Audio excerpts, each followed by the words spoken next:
পাকিস্তানের ভয়ঙ্কর চাল। ভারতের বর্ডারে চীনের 250টি কামান বসালো পাকিস্তান। ভারত কি কড়া জবাব দিতে প্রস্তুত? একটা দেশ যার অর্থনীতি খাদের কিনারায়, সাধারণ মানুষ আটার জন্যে রাস্তায় মারামারি করছে, সেই দেশ হঠাৎ করে ভারতের বর্ডারে 250 থেকে 300 খানা অত্যাধুনিক আর্টিলারি কামান কেন মোতায়েন করলো? আজকে আমরা এমন একটা মাস্টার প্ল্যান ডিকোড করতে চলেছি যা ভারত ও পাকিস্তানের বর্ডারের সমীকরণকে চিরতরে বদলে দিতে পারে। সম্প্রতি ভারতীয় মিডিয়া এবং ইন্টেলিজেন্স রিপোর্টে একটি অত্যন্ত অ্যালার্মিং খবর সামনে এসেছে। পাকিস্তান ভারতের বর্ডারে, বিশেষ করে রাজস্থান, পাঞ্জাব এবং জম্মু সেক্টরের দিকে বিপুল পরিমাণে SH-15 আর্টিলারি গান ডিপ্লয় করেছে। এগুলো কোনো সাধারণ কামান নয়, এগুলো চীনের তৈরি ট্রাক মাউন্টেড সেলফ প্রপেড হাউটাইজার। কিন্তু প্রশ্ন হলো, হঠাৎ করে এই পদক্ষেপ কেন? পাকিস্তানের ভেতরে যখন ইমরান খানের সমর্থকরা রাস্তায় নামছে, সরকার বিপদে, তখন কি মানুষের মনোযোগ ঘোরাতেই ভারতের ওপর ছোটোখাটো কোনো অ্যাটাকের ছক কষছে পাকিস্তান? আজ আমরা একদম ফ্যাক্টস, ডেটা এবং গ্রাউন্ড রিয়ালিটির ভিত্তিতে এই পুরো খবরটা চুলচেরা বিশ্লেষণ করব। ওপর থেকে দেখলে মনে হবে এটা শুধু কিছু কামান বসানোর খবর, কিন্তু জিওপলিটিক্সের দাবাড় বোরে এর পেছনের চালটা অনেক বেশি ভয়ঙ্কর। প্রথমেই আপনাদের ফ্যাক্টসগুলো জানাই। পাকিস্তান তাদের ইস্টার্ন ফ্রন্টিয়ারে, অর্থাৎ ভারতের বর্ডার বরাবর একেবারে উত্তর থেকে দক্ষিণ পর্যন্ত 250টি চীনা SH-15 আর্টিলারি সিস্টেম বসিয়েছে। একটু ভেবে দেখুন তো, যে দেশের সাধারণ মানুষ মুদ্রাস্ফীতির জাঁতাকলে পিষ্ট, যে দেশ অর্থনীতি বাঁচাতে IMF এর কাছ থেকে ঋণের জন্য বারবার হাত পাতে, সেই পাকিস্তান এই বছর তাদের বাজেটে ডিফেন্স স্পেন্ডিং অর্থাৎ প্রতিরক্ষা খাতে খরচ এক ধাক্কায় 18% বাড়িয়ে দিল। প্রায় 3 ট্রিলিয়ন পাকিস্তানি রুপি শুধু সেনার জন্য। পেটের ভাত নেই, কিন্তু বর্ডারে 250 খানা অত্যাধুনিক চীনা কামান বসানো হচ্ছে কেন? এর উত্তর লুকিয়ে আছে একটু অতীতে। মে মাসের 2025 অপারেশন সিঁদুর। আমাদের নিশ্চয়ই মনে আছে 22শে এপ্রিল 2025-এ পহেলগামে যে কাপুরুষের মতো জঙ্গি হামলা হয়েছিল, তার ঠিক 15 দিনের মাথায় 7ই মে রাতে ভারত শুরু করেছিল অপারেশন সিঁদুর। ভারত শুধু বর্ডারে নয়, একেবারে পাকিস্তানের ভেতরে ঢুকে, যেমন মুজাফফরবাদ, জাবালপুর, জৈশ-ই মোহাম্মদের হেডকোয়ার্টার এবং মুরিদকে অর্থাৎ লস্করি হেডকোয়ার্টারকে পুরোপুরি এয়ার স্ট্রাইক করেছিল। সেই সময় বর্ডারে যে আর্টিলারি ব্যাটেল বা কামানের লড়াই হয়েছিল, সেখানে পাকিস্তানের মেরুদণ্ড ভেঙে দিয়েছিল ভারতের আর্টিলারি ফায়ার। ভারতের বোফোর্স M777 এবং K9 ভাজরার নিখুঁত এবং ধ্বংসাত্মক ফায়ারিংয়ে সামনে পাকিস্তান ঝুঁকে গিয়েছিল এবং বুঝে গিয়েছিল যে কনভেনশনাল যুদ্ধে বা আর্টিলারি ফায়ার পাওয়ারে ভারতের সাথে তাদের আকাশ পাতাল তফাৎ। তাদের পুরনো যুগের কামানগুলো ভারতের হাইটেক আর্টিলারি গ্রিডের সামনে দাঁড়াতেই পারেনি। সেই চরম অপমান আর ভয় থেকেই পাকিস্তানের এই ডেসপারেট মুভ। তারা 2019 সালে চীনের রাষ্ট্রায়ত্ত ডিফেন্স কোম্পানি নরিনকোর সাথে এই 236 থেকে 250টি SH-15 কামানের ডিল সাইন করেছিল। এই SH-15 আসলে চীনের পিপলস লিবারেশন আর্মির PCL-118 কামানের এক্সপোর্ট ভার্সন। এটি একটি 150 millimetre by 52 calibre self propelled howitzer, যা একটি 6x6 আর্মার ট্রাকের উপর বসানো যেতে পারে। এর সব থেকে বড় সুবিধা হলো এর শুট অ্যান্ড স্কুট বা মারো আর পালাও ক্ষমতা।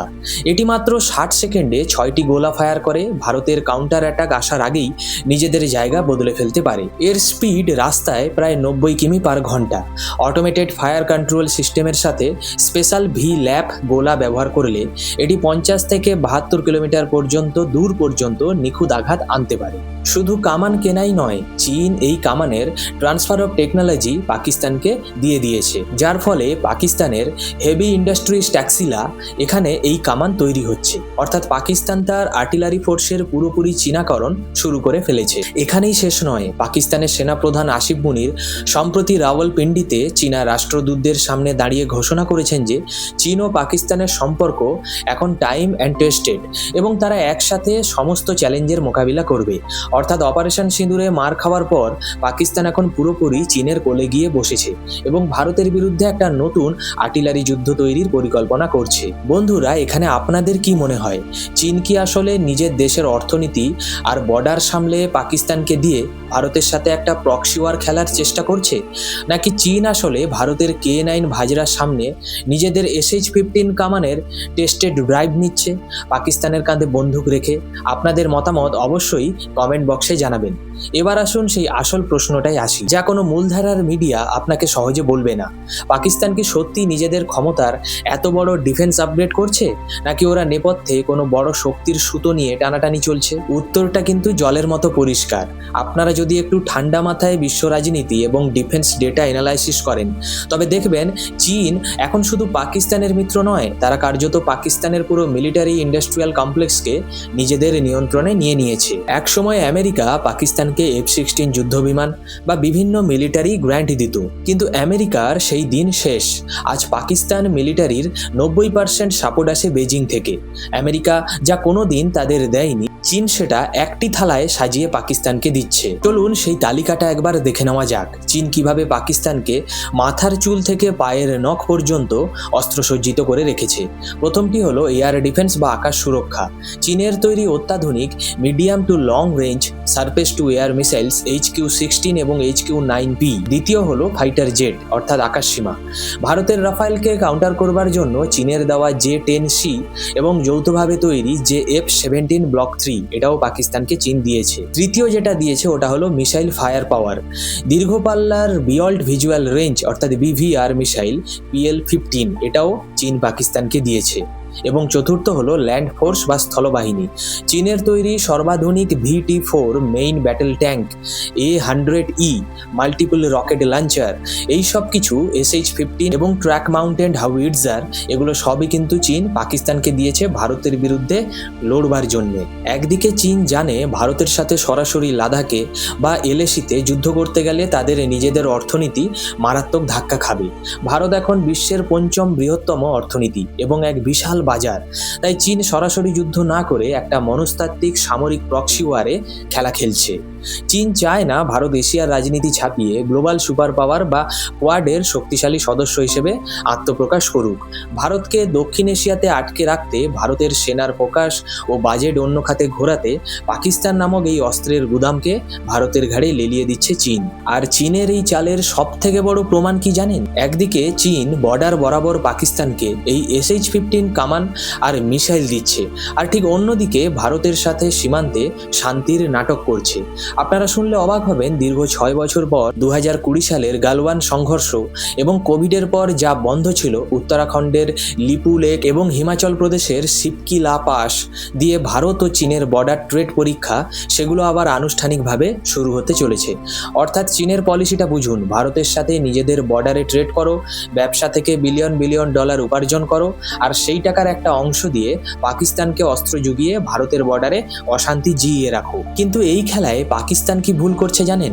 পাকিস্তান মনে করছে চীনের এই সাহায্য তাদের ভারতের সমান শক্তিশালী করে তুলছে, কিন্তু বাস্তবে তারা চীনের কলোনি বা দাসে পরিণত হচ্ছে। ডিফেন্সে একটা কথা খুব প্রচলিত আছে, সিঙ্গেল সোর্স ভালনারেবিলিটি। পাকিস্তানের পুরো সেনা আজ চীনের অস্ত্রের উপর নির্ভরশীল।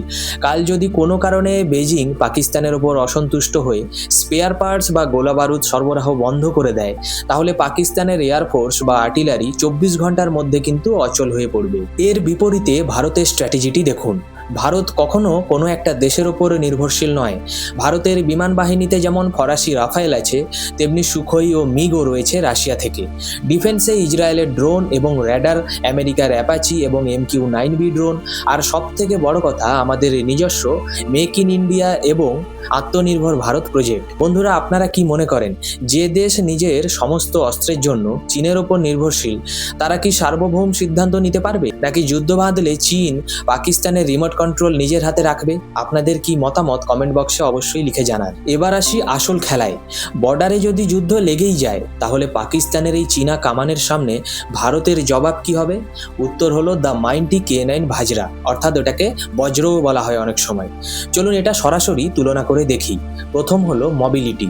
পাকিস্তানের SH-15 হলো একটা 6x6 ট্রাকে বসানো কামান। এর স্পিড প্রায় 90 কিমি পার ঘন্টা। এরা ফায়ার করে ইঁদুরের মতো দ্রুত এক জায়গা থেকে থেকে অন্য জায়গায় পালাতে পারে, যাকে বলে শুট অ্যান্ড স্পুট।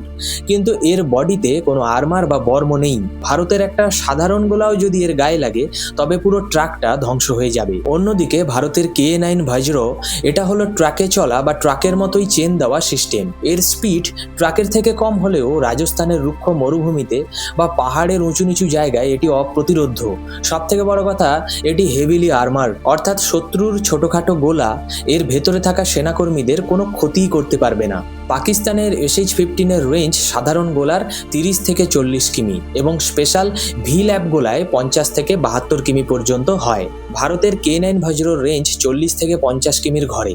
রেঞ্জের দিক থেকে দুটোই প্রায় কাছাকাছি, কিন্তু তফাৎ গড়ে দেয় হাই ব্রাস্ট ফায়ার। ভারতের K9 1 মিনিটে 6 থেকে 8টি গোলা ছুঁড়তে পারে একদম নিখুঁত নিশানায়, অর্থাৎ পাকিস্তান যখন তাদের কামান সেট করবে ততক্ষণে ভারত পুরো এলাকাটাকেই শ্মশানে পরিণত করতে পারবে। এছাড়াও ভারতের কাছে রয়েছে বোফোর্স M777, আল্ট্রালাইট হাউইটজার, শোলট্যাম এবং সম্পূর্ণ দেশি প্রযুক্তিতে তৈরি ATAGS অর্থাৎ অ্যাডভান্সড টাউট আর্টিলারি গান সিস্টেম। ভারতের এই আর্টিলারি গ্রিড এতই শক্তিশালী যে পাকিস্তান কোনোভাবেই ভারতের ফায়ার পাওয়ারকে টেক্কা দিতে পারবে না। সবশেষে একটা কথা পরিষ্কার করে বলা দরকার, আপাতত দৃষ্টিতে টু ফ্রন্ট ওয়ার বা ভারত ও চীনের একযোগে আক্রমণের সম্ভাবনা প্রায় নেই বললেই চলে। কিন্তু পাকিস্তানের অভ্যন্তরীণ অবস্থা এতটাই খারাপ যে ইমরান খানের আন্দোলন এবং মূল্যবৃদ্ধির আগুন থেকে সাধারণ মানুষের চোখ সরাতে তারা ভারতের বর্ডারে একটা ছোটোখাটো স্কারমিশ বা অ্যাটাক করবার চেষ্টা নিশ্চিতভাবেই করতে পারে। এই 250টি SH-15 কামান আসলে তারই প্রস্তুতি। পাকিস্তান হয়তো ভাবছে তারা অপারেশন সিঁদুরের প্রতিশোধ নেবে, কিন্তু তারা ভুলে যাচ্ছে ভারত এখন আর আগের ভারত নেই। ভারত এখন ডিফেন্সে শুধু জবাব দেয় না, ঘরে ঢুকেও মারে। চীন হয়তো পাকিস্তানকে অস্ত্র দিয়ে ভারতের উপর প্রেসার তৈরি করতে চলেছে, কিন্তু ভারতের ডাইভার্সিফাইড এবং আত্মনির্ভর ডিফেন্স ইকোসিস্টেম যে কোনো পরিস্থিতির জন্য প্রস্তুত। বন্ধুরা, আজকের এই বিশ্লেষণ যদি আপনাদের ভালো লাগে এবং ইনফরমেটিভ মনে হয় তবে ভিডিওটিতে একটি লাইক দিন। এই খবরটি সবার কাছে পৌঁছে দিয়ে ভিডিওটি শেয়ার করুন।